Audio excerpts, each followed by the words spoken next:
Hey, beautiful people. It's Ariyab Miller, the Millennial Mindsetter, the owner of Legacy to Life, aka R2Billy on Instagram. R2Billy because I expect to make a Billy before I leave this planet. Now, I'm back with you guys for another story time. As you guys know, I'm practicing giving you guys some stories, like having you guys follow my journey, because when you guys see, as I progress, it's going to be super dope. Anyway, so I'm here today to tell you guys what the freak has been happening.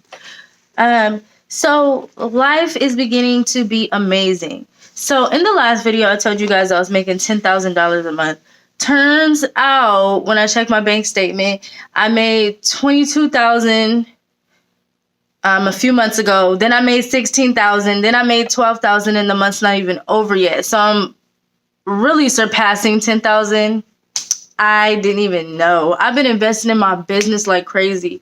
I have an assistant now. I've been investing in programs like ClickFunnels, Loomly, Trello, whatever other when you become an entrepreneur, there's so many things to invest in. Like, damn, I need a subscription for this, a subscription for that. I gotta make sure I have that in place.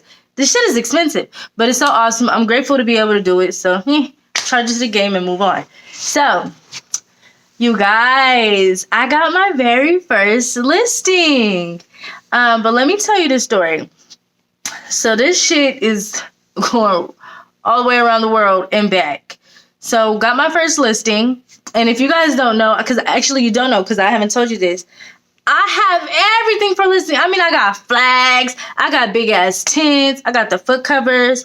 I have everything you could possibly think of. I got the mask, the Lysol, the everything to have a dope ass open house, to have a dope ass listing, to get my client's house sold. I mean, I'm going above and beyond. Most people, if you guys don't know, it's a seller's market, so people ain't going above and beyond. I don't give a damn if it was what it is. I'm going above and beyond to get this house sold. And I'm just so grateful. Oh my God.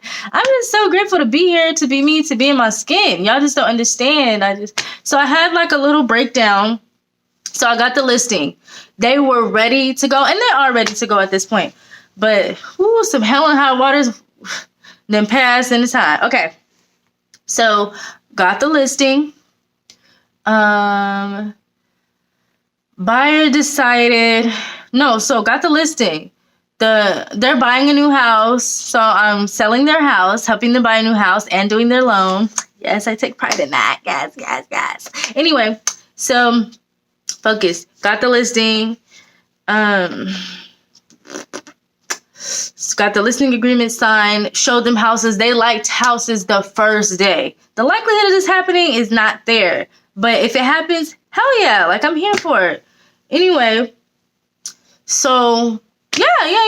Blah, blah, blah. So, got the listing agreement, start showing them houses. They put a little okie doke on me. They're like, hey, meet my mom at the house. She wants to check it out. That's kind of strange because usually I would meet you and your mom, but it was just me and them. So I meet the mom. She was cool, but she brought the grandma. The house was nice. If it's not nice, I'm going to tell you. I'm one of those straight up realtors. If I'm like, this is garbage, I'm going to let y'all know right off the bat.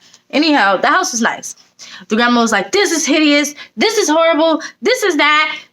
It was like, I was like, oh shit, this is going crazy. She tripping. So she did all that, saw the house, and we got up out of there. Like, the mom was like, oh, is there any houses closer to town? Because it was about 20 minutes out. And you guys know inventory is low, whatever. So that had my nerves bubbling. I called my mom like, Mom, this shit is going real left real fast. Like, I'm getting nervous. I'm operating out of lack instead of abundance. I'm being fearful. I'm doing all these things. I'm in next week. My mom had to get on me saying, like, you worried about what's going to happen next month. Worry about today.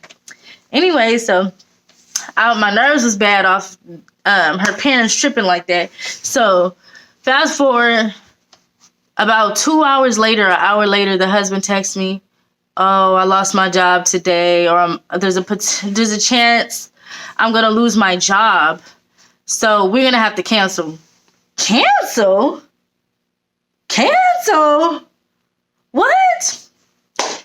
in mind, y'all, I had already calculated my commission off of this.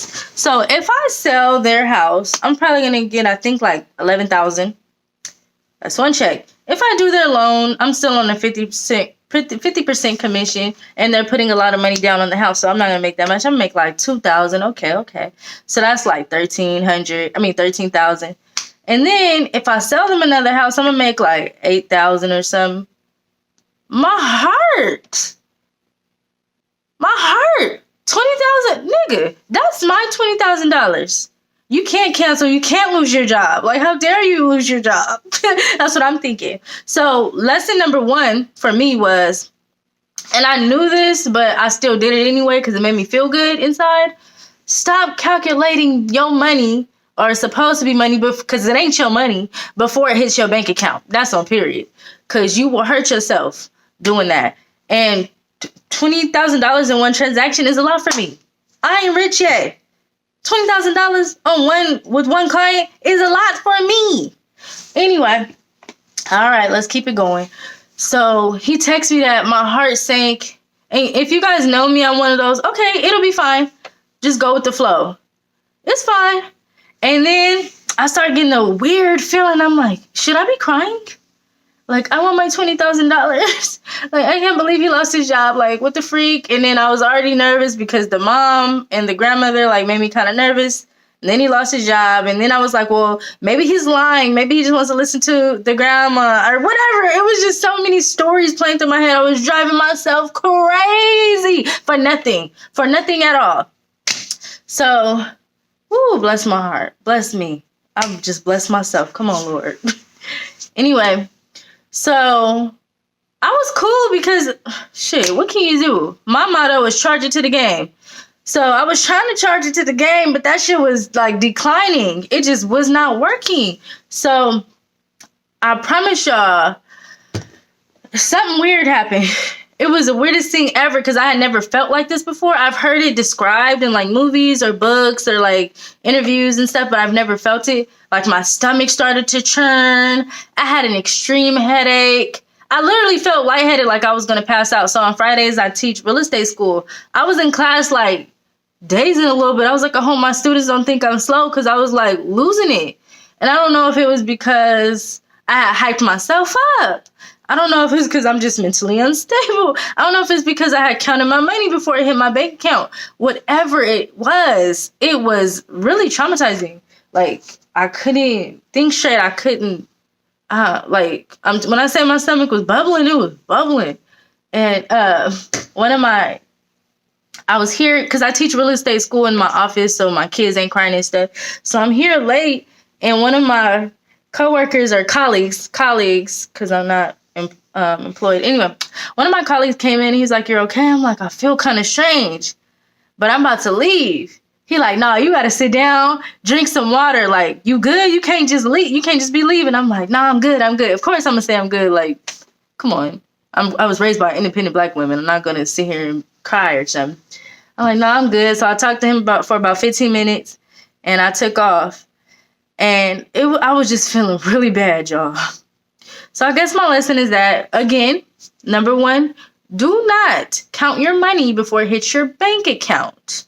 Number 2, your mind is a terrible thing to waste. Spend your thoughts thinking of things that are going to empower you, because you can truly hurt yourself thinking negative thoughts or bad thoughts or even psyching yourself up. I'll never forget when I was in 10th grade, just crazy. I was like 15 years old, and everybody at our school used to go to this girl's house to get their belly button pierced, nose pierced, etc., etc. So I go up in there thinking I'm tight, and I get my belly button pierced, but I was so scared. It ain't even that damn scary, but I was so scared. I psyched myself out and passed out in front of everybody. You know, it's ghetto. So we had like 20 people in there, everybody fanning me and stuff, putting water on me. I'm like, yeah, I'm good. I'm good. It felt like that. Like, there was really nothing wrong with me, but I psyched myself out so much because my thoughts were, like sabotaging. I'm going to start making up words. Like, they were sabotages. Like, my words were so sabotages that, like, or not my words, but my thoughts were so sabotageous that they were hurting me physically. Like my stomach was literally churning. My head was literally hurting. And I'm learning, but I don't want you guys to do this to yourself. So if you can, learn from my experience.